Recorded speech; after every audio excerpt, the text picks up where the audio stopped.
Welcome to the Chop Team. I'm your host, Seth the Dart Child. I'm your host, twinsinc. Our show is about two guys and any friends that happen to come over with a topic that we want to chop up. This is our barbershop style podcast. We discuss it all. If the fellas at the shop will go in on it, we will. Let's chop it up. Hey, welcome to another episode of our awesome podcast. Today we have two wonderful and beautiful guests. Sweetness. And Nedge Designs and Crafts. And today we decided to touch base on trafficking, be it sexual and organ trafficking, human trafficking. You know, just want to say how we feel about it right now. So, you want to open up, twinsinc? Yeah, I'm gonna jump in on this. So, what's going on, everybody? So, this is a big thing going on right now in the world, and I feel like all the big networks, no one is talking about it. No one is bringing any awareness behind it. You know, we have all these huge platforms. We have these big artists. We think of the Jay-Z's, Beyonce, all this stuff. You know, people have this Oprah. People have this huge platform, but I hear nobody speaking on the trafficking that's going on in the world, and it hurts my soul because, you know, I have kids. Mm-hmm. You know, like when I was growing up, I didn't have cell phone. There was no cell phone when I was growing up. So, yeah, I'm old, whatever. There was no cell phone. And I will go outside on my bike and ride through neighborhoods, different neighborhoods. Mm-hmm. And I just had to check in maybe every 2 hours to check in. I had to go back home, pop my head in. Hey, Dad, I'm in the round neighborhood. Okay, and go back out. But there was no cell phones. Sometimes I'd be gone all day. Mm-hmm. And I used to go in the woods. You know, I used to go many places, but I never had the thought in my mindset that I could be kidnapped or child nap or adult nap or whatever nap you want to call it. Because now what's going on now is that we have, of course, sex trafficking, organ trafficking. Everything's happening right now. I'm sorry. I was just listening to you because I think about when we were little, we were out until the street lights came on, mm-hmm. right? But I think the difference now versus when we were growing up, neighbors looked out for each other's kids. Yes, they did. Any other adult neighbor could have called you out, called your mama. You was in trouble when you got home because you got in trouble. And they would have whooped you before they sent you home. Shout out to Miss Fanny Bill. You know, that's facts though. But you know what?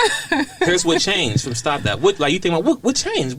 Why did parents and people stop doing that? Here's what changed. Now you get to the point where you can discipline your kids. If you discipline the kids now, the kids can call a cop on you. And all this drama happened. So no one wants to get involved now.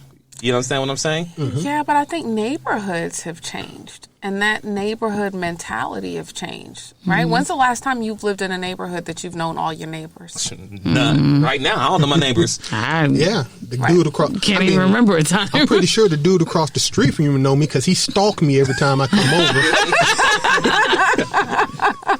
No, but seriously, neighbors don't even know one another anymore. No. People keep to themselves.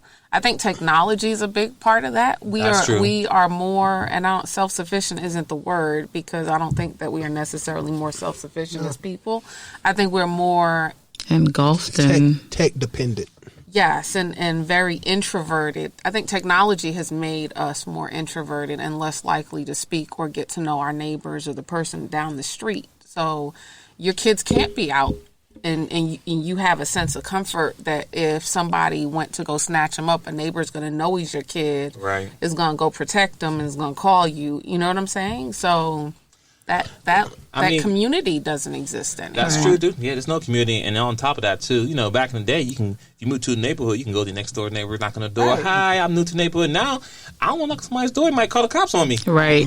Shoot you. Or get you shot. might not make it off the porch. Right. You know, shoot, I remember the old lady down the street that we could go and get cookies from. Right. You don't want to take nothing from nobody these days. Right.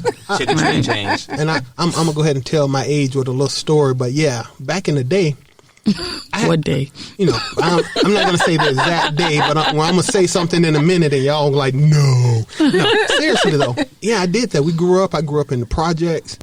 I knew all the neighbors. Once again, I've done this. I lived about at the bottom of the hill.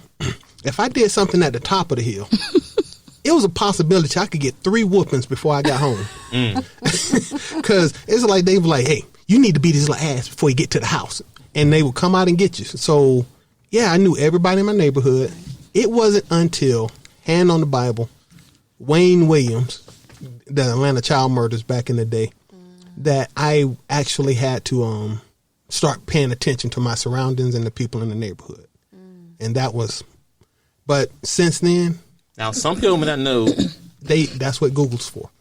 You can't give us young people a quick synopsis of like what that person was or whatever. No, I mean, we just said Wayne, but it was the Atlanta child murder. Somewhere like 30 kids around the metro Atlanta area were, no, let's not say metro, DeKalb and Fulton counties were murdered, were abducted, whatever, and murdered. So all of a sudden, you started having to pay attention to the people around you because before that, yeah, I've slept on the porch. You know, we be outside and you go to sleep on, because we was in the projects, had a couch on the porch. You could just throw a blanket over the kid and he'll be there in the morning. Now, yeah, if I can't see this joker right here, I'm starting to make phone calls, and he's 14. So yeah. Look, I got a fence because I don't want my kids, for anybody to interact with my kids that's not my, you know what I'm saying, my family, friends and family. Like, I got to, like now they can go outside and play. I don't got to be staying out there the whole time. Before, I'm like, you're not going outside. If you're going outside, who's watching you? Because, you know, we just saw the story of the little girl at a birthday party, a 3-year-old at a birthday party. Now, it blows my mind that someone let a 3-year-old child run free with no supervision. That blew my mind. But a 3-year-old child was abducted and, you know, right in front of their house. Yeah, I can't. They were at a party, birthday party. Yeah. She was out playing. They grabbed her, searched for her. A couple days later, they found her dead. Wow. See? So, yeah. And, you know, so one, they're getting killed, right? Mm-hmm. 2, when people are getting, and this is all categories. So when people are getting snatched up, they're being found, but they're saying remains found. Mm-hmm. You know what I'm saying? That means that they found some parts of the person where they can use DNA to figure out who the person is.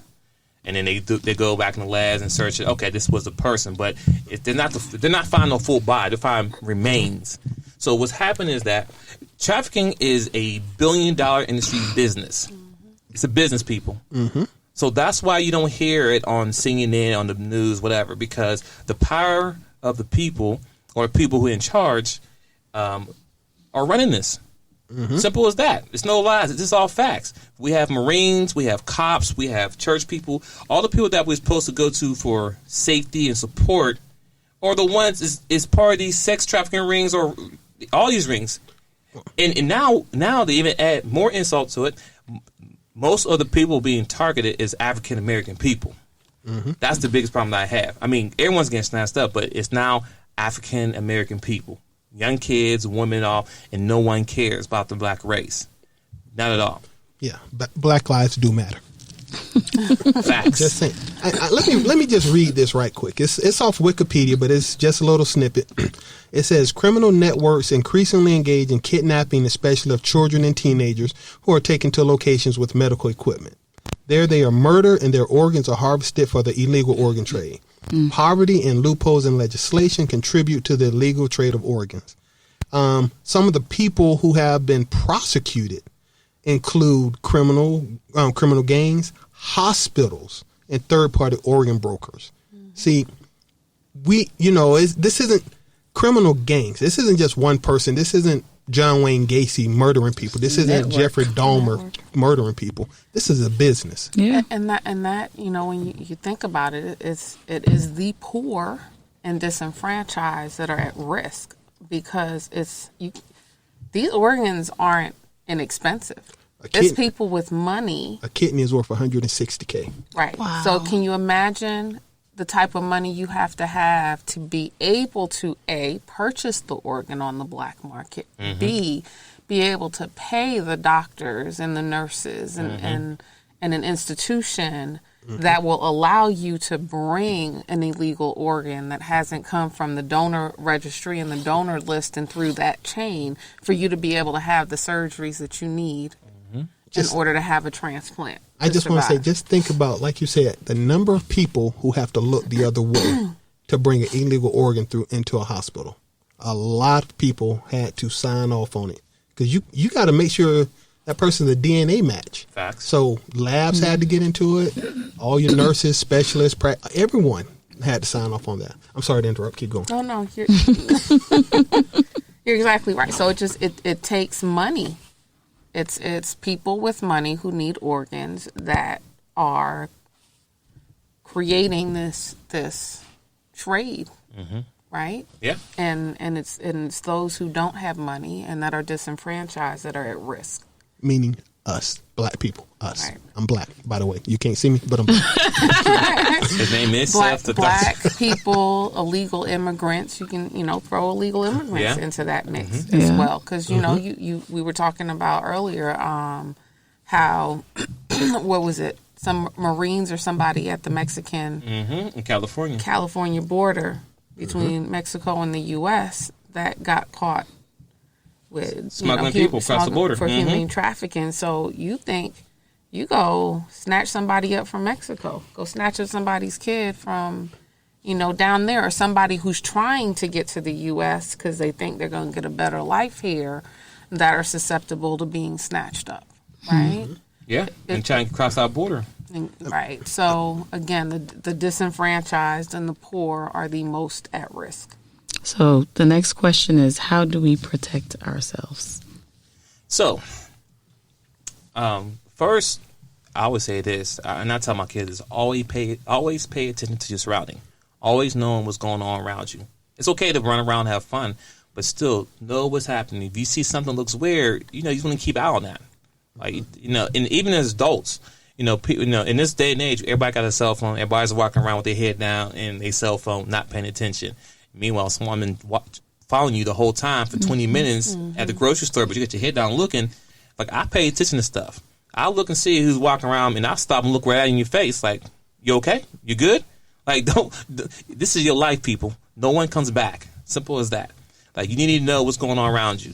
When you get in any of these Ubers and these Lyft drivers, before you get in the car, take your phone out, walk behind the car, take a picture of the license plate and the car, and even take pictures of the person who's driving you. I mean, you get a picture anyway if you do an Uber, but the fact is, take that picture and do it confidently. The person shouldn't get mad. If they get mad, that means they're up to no good. And also, before you get in the car, too, make sure the child safety lock is not on. Make sure you can open and close the door, because that's what happened. You get in the car, and then you can't get out. Anyone else want to chime in? I mean, that's just some stuff. So for me, what I do now is if I go out, before I even get out of the car, I look around. Are there any vans close by? Are there any trucks close by? Are there people just sitting idly in their vehicles? I try and scope out. I make sure I do not park near any of those.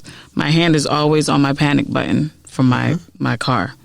And I'm just looking constantly as I'm walking, and I'm walking with my chest high, like, not like that's going to do anything, but kind of like, don't mess with me. But, and I mean, I just try and keep a lookout, because you never know. I mean, I've read stories on Facebook. This lady said she was at, I think, Walmart with her son, and there were these two ladies and a child. And they were walking around. She said they had a cart with them, but they were just walking around, didn't pick anything up.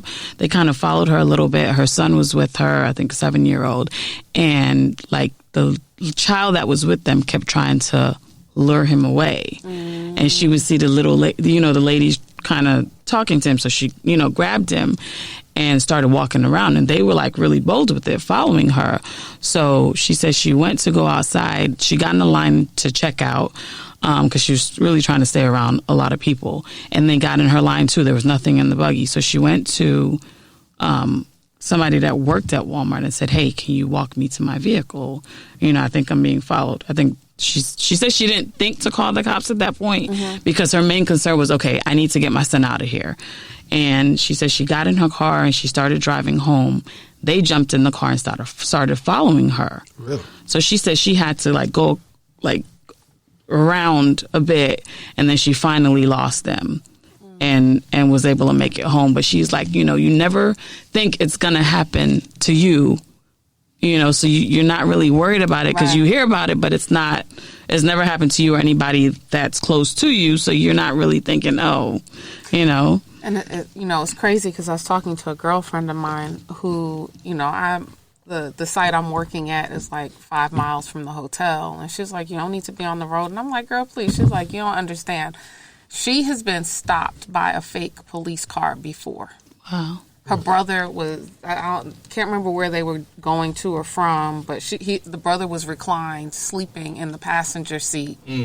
And as the guy was walking up to the car, she realized it wasn't a cop. Wow. And started to panic. And, the brother's telling her to drive off. And as the guy's walking up to the car, the brother sits up and, is like, what's going on? What you need?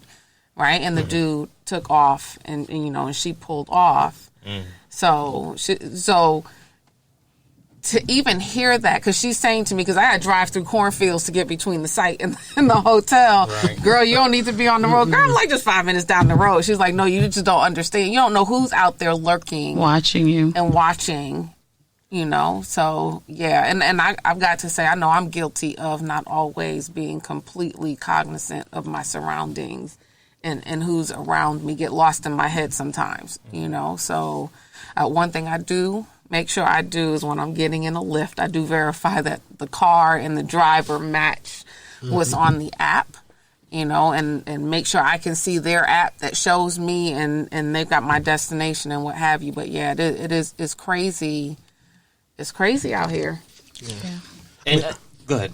Well, I don't really have. See, it's a lot of stuff running through my mind because, we should do a show once again on when do you start teaching kids about using guns and stuff like that, using weapons. It's crazy because, of course we grew up fighting, but you know how you use your hands, but seriously, this world has gotten so dangerous that driving to and from work is a threat. Your kids walking through a grocery store could be kidnapped from the grocery store. And honestly, nobody else cares. In broad daylight.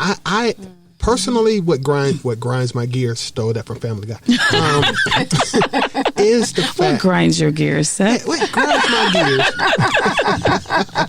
is that people, even being in public doesn't save you anymore because nobody's looking. Nobody pays and attention. It's World Star. Exactly. You can literally snatch a kid from a birthday party and nobody noticed. God, dog it. I think people are so used to. I think people have been conditioned to mind their own business. Yeah, and it's sad. That's what I'm saying. Yeah, it's really sad that people have been conditioned to mind their own business. Yeah. So, like teachers, parents are going to school fighting their kids' teachers. Like, how'd that happen? Yeah, I agree. We should talk about that one. That's a whole other topic. Some of you parents have lost. Y'all have lost your dang on mind.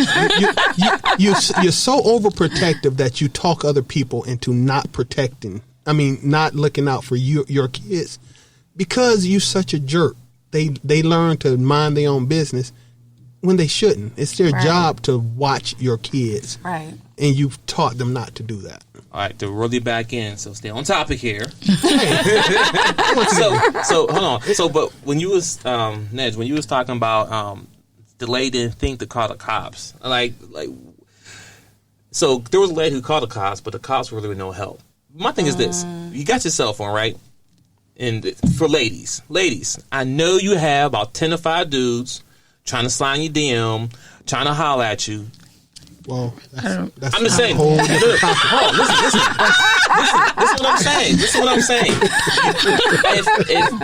If you said ladies in Walmart. If ladies in Walmart and she pretty much walking in circles 50 million times and run for people, you can't call somebody. Hey, I think I'm in trouble. You ain't got no dad, no brother-in-laws, no cousins. Nobody you can call. I get it. Everybody don't have that. Hindsight is 20/20. Yeah, when you're panicked, most people aren't thinking clearly in a panic situation. I agree, but now you should be thinking about it because every time I look on Facebook, there's always someone getting snatched up every day.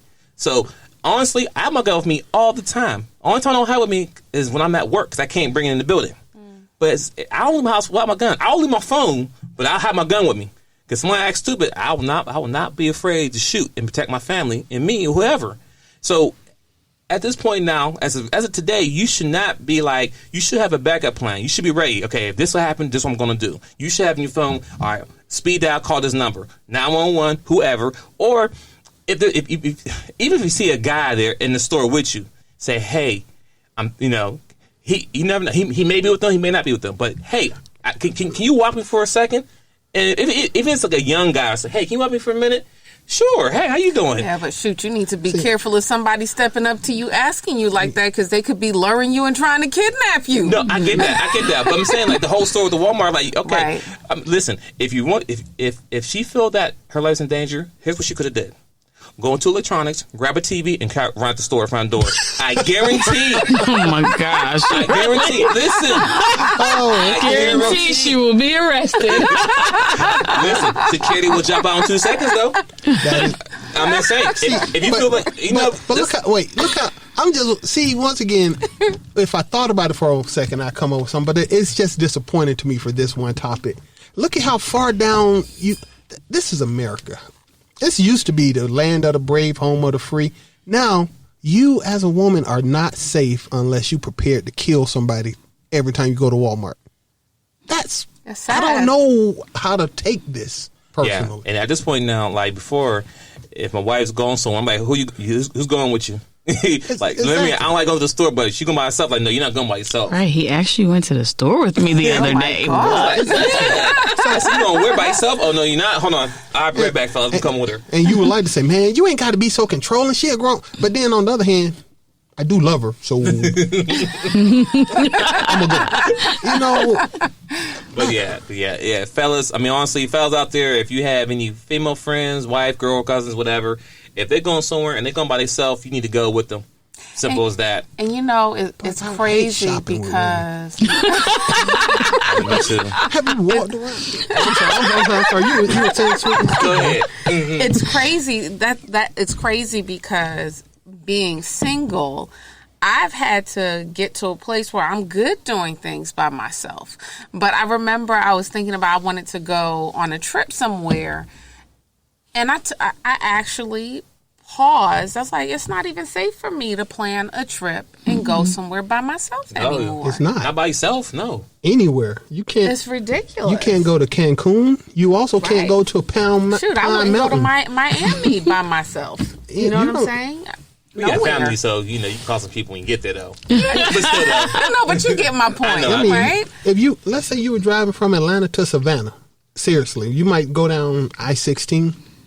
Yo, that's a long way to go by a lot of empty space, and honestly, I'm not comfortable with it. As if my sister was like, "Okay, I'm driving to Savannah," I'm like, "What day?" Hey, can you hold off a couple of days? Maybe I can go with you. Because it's honestly, not safe so many of us are. No, I'm not going to say us.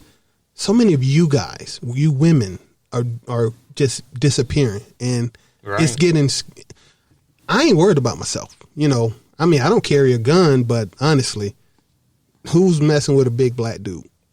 Right. I mean, either I'm gonna be killed on sight, or I'll probably be home for dinner. One of the two. That's true. Yeah, because most of the young men get snatched are really like young men, like 13, 12. They're really young. And I believe when they get caught, they're not really paying attention because most young fellas outrun anybody. You know what I'm saying? But I mean, I tell some people, listen. Take self-defense class. Oh, absolutely. Just basic. You don't have extreme because they'll teach you how to use your elbow. You hit somebody in the eye or in the nose with your elbow. I don't care how many times they hit you. Stomp on somebody's toe real hard. Yeah. So y'all need to learn too that weapons come in more than a gun. Yeah. You can just knife. Take a knife on the key ring. Just saying.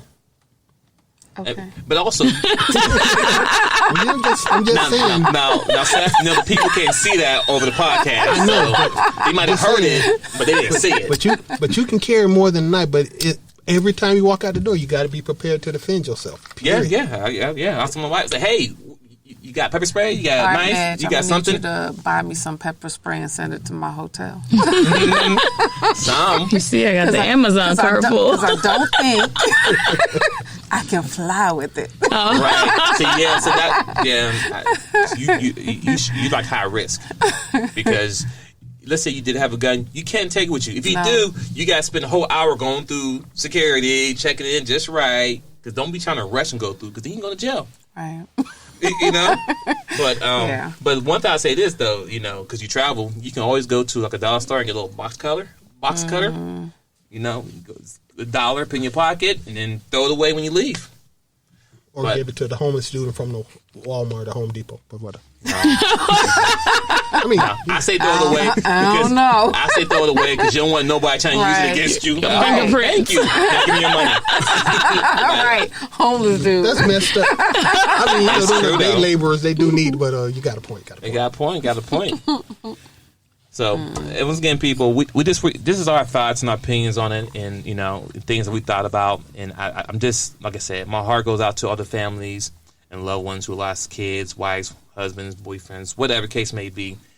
But we have to, as of today, take a stand and protect ourselves, our loved ones. You know, when you leave the house, you know, always keep your head on the swivel and think. You know, just have your phone ready, have a speed dial ready, record, whatever. Panic button on the car. Panic button, right? Listen, P5. if you got keys, put the keys in your hand, and you got brass knuckles. I'm just saying, like there's always a way. But that's what we have here for the Dachop team. Once again, anyone has any closing remarks? Yeah, just once again, stay safe. It's up to you to watch your back. Because they don't care about us. And we out. Peace.